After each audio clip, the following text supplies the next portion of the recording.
नमस्ते, म Santosh Kumar Yadav morning glory English medium high school Janakpur धामद्वारा सञ्चालित अनलाइन क्लासमा तपाईहरुलाई स्वागत छ।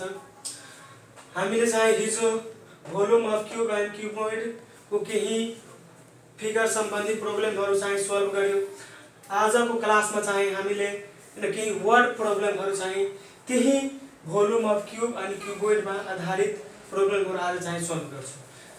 जस्तै हामीसँग पहिलो प्रब्लम रहेको छ, the dimension of cuboid are in the ratio 3:2:1, its volume is 1296 cubic centimetre अनि फाइन्ड द डाइमेन्सन भनेको छ कि यहाँ डाइमेन्सनहरु जुन हुन्छ, dimension that is length, breadth and height, जुन चाहिँ 3:2:1 को रेशियोमा दिएको छ अनि त्यही क्यूबोइडको भोल्युम कति दिएको छ, 1296 क्यूबिक सेन्टिमिटर दिएको छ।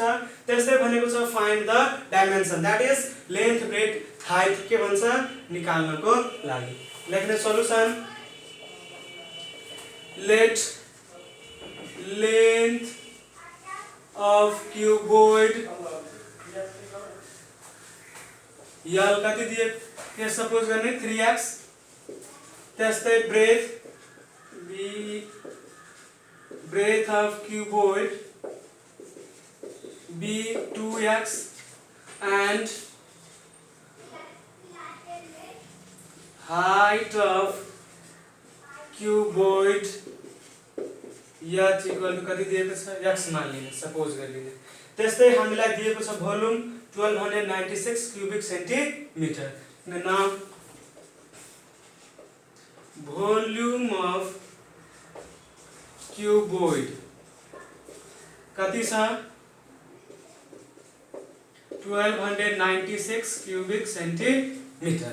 त्यस्तै OR भोल्युमको फर्मुला के हुन्छ, length into breadth into height, L into B into H, short form of length, breadth and height equal to 1296 cubic centimetre. OR हामीसँग लेन्थ कति छ, 3x into 2x into x, 1296 cubic centimetre. ल multiply गर्दाखेरि 6x cube हुन्छ equal to 1296 cubic centimetre. OR x cube equal to कति हुन्छ, 1296 cubic centimetre upon 6। OR x cube equal to कति हुन्छ, 6 2 या 12, त्यस्तै 6 1 जा 6, 6 6 जा 36। OR x equal to root cover 2 cube root cover भइहाल्छ। OR x इक्वल टु यसलाई चाहिँ फ्याक्टराइज गर्दाखेरि फ्याक्टराइज गरिदिने, 216 2108, त्यस्तै 254, त्यस्तै 227 339 33 हुन्छ। त्यस्तै लेख्ने 2 into 2 into 2 into 3 into 3 into 3 हैन centimetre cube. OR x equal to बाहिर निस्किहाल्छ, चाहे यस्तो गरिदिने, 2 को क्यूब इन्टु 3 को cube into centimetre cube. OR x equal to 2 into 3 into centimetre गर्दाखेरि OR x इक्वल टु कति भइहाल्छ, 6 सेन्टिमिटर। हामीलाई x को भ्यालु निस्किहाल्यो कति, 6 सेन्टिमिटर। त्यसैले x को भ्यालु के गर्ने, अब length of cuboid, length of breath of cuboid अनि हाइट अफ क्यूबोइडमा के गर्ने, पुट गरिदिने। त्यसपछि हाम्रो चाहिँ लेन्थ, ब्रेथ अर्को के निस्किहाल्छ, हाइट। हामीले लेख्ने त्यसपछि hence length of cuboid L equal to कति थियो, 3x इक्वल्स 3 इन्टु x को भ्यालु कति निकाल्यो हामीले, 6 सेन्टिमिटर। 6 सेन्टिमिटर इक्वल कति भयो, 18 सेन्टिमिटर। त्यस्तै breadth of cuboid B equal to 2x equal to 2 into 6 centimetre equal to कति, 12 centimetre. And height of cuboid h equal to x, therefore कति निस्केको थियो, 6 सेन्टिमिटर। यही हाम्रो लेन्थ ब्रेथ एन्ड हाइट के भयो डाइमेन्सनहरु भयो। त्यसैले चाहिँ हाम्रो length of cuboid, breath of cuboid and white of cuboid निस्किहाल्यो। त्यही हाम्रो डाइमेन्सन भइहाल्यो। यही भ्यालु हाम्रो तीनटै के भ्यालु हुन्छ। चाहे एक लाइन अझै लेख्छु भने 10 the dimension are 18 centimeter, 12 centimeter and 6 centimeter. त्यस्तै अर्को हाम्रो प्रब्लम रहेको छ the volume of a cube is this, that is 729 cubic centimeter. भन्छ find the length of its side. त्यो क्यूब को साइड कति हुन्छ, that is भन्छ कि त्यसको लेन्थ वा a पनि भन्न सक्छौ, यसले पनि डिनोट गर्छ वा साइड a ले पनि डिनोट गर्छ। लेख्ने क्वेशन प्रब्लम हाम्रो कति छ 2 को भन्छ कि भोल्युम अफ क्यूब यति छ। हामीले लेख्ने volume of cube v equal to दिएको छ 729 क्यूबिक सेन्टिमिटर। त्यस्तै भन्छ find the length of its side. त्यो क्यूब को कति लेन्थ छ त त्यसको साइड को, त्यो भन्छ फाइन्ड आउट गर्नको लागि। लेख्ने length of its side a equal to what? We know that the volume of cube equal to a cube हुन्छ। हमेशाको formula OR volume of cube कति छ 729 equal to 80। OR हामीले साइड चेन्ज गर्दाखेरि यति हुन्छ OR A इक्वल टु यति। त्यस्तै सिम्पलीको लागि चाहिँ फाइन्ड आउट गर्नको लागि यसलाई चाहिँ वेक्टर निकाल्नु। 3 ले लगा 3 2 जा 6 अनि 1 3 6 सरी 3 2 जा 6 2 3 4 जा 12 त्यस्तै 3 3 जा 9 97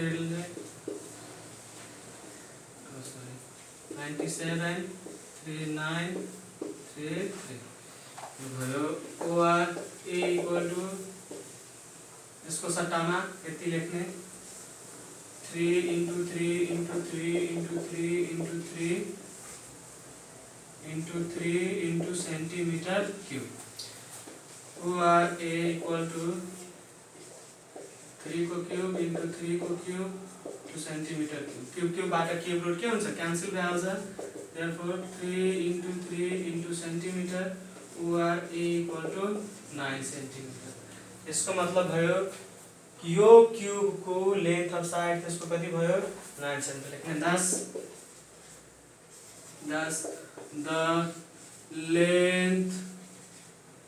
length of its the length of cube is 9 centimeter।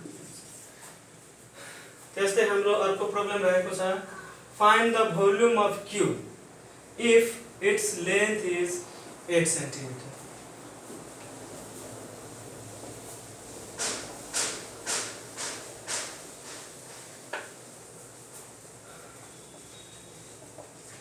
त्यसको क्यूब को के भन्छ भोल्युम निकाल्नको लागि, जसमा चाहिँ क्यूब को लेन्थ दिएको छ। लेख्ने length of cube A equal कति दिएको छ 8 centimetre.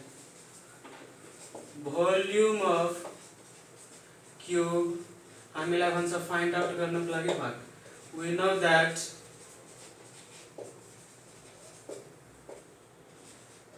Volume of cube V को फर्मुला हुन्छ साइड को क्यूब इक्वल्स साइड हामीसँग कति छ 8 सेन्टिमिटर त्यसको क्यूब अनि त्यसलाई मल्टिप्लाई गर्दा 8 centimetre into 8 centimetre into 8 centimetre multiply गर्दाखेरि 512 सेन्टिमिटर क्यूब हुन्छ। मल्टिप्लाई गरिदिने 8 8 जा कति हुन्छ 64 अनि 64 into 8 गरिदिने 8 4 जा 32 क्यारी ओभर 3 8 6 जा कति हुन्छ 48 अनि क्यारी जोड्दाखेरि यति हाम्रो सिम्पली भोल्युम अफ क्यूब कति आउँछ 512 क्यूबिक सेन्टिमिटर लेख्ने thus the volume of cube is 512 centimeter. त्यस्तै हामीसँग लास्ट प्रब्लम रहेको छ a brick is 7 centimeter long 6 centimeter broad and 3 centimeter high. Find the volume of brick.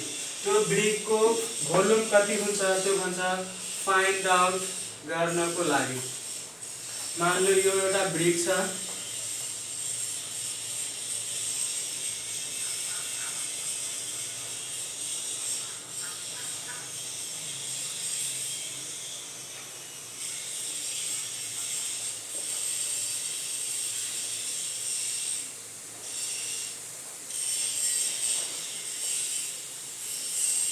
जुन चाहिँ कति छ 7 centimetre long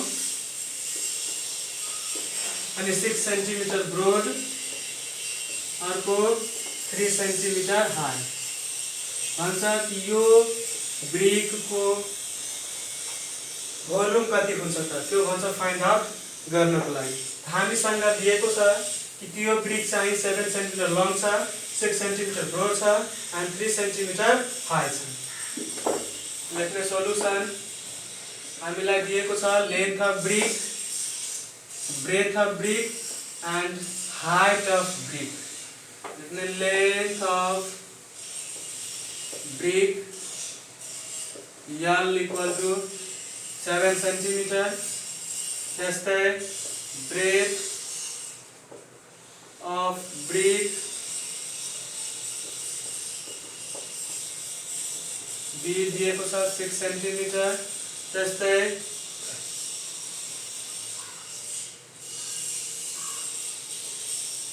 height of brick H दिएको छ कति 3 सेन्टिमिटर अनि भन्छ यो ब्रिक को चाहिँ भोल्युम कति हुन्छ त त्यो फाइन्ड गर्न पर्छ volume of brick V equal to height we know that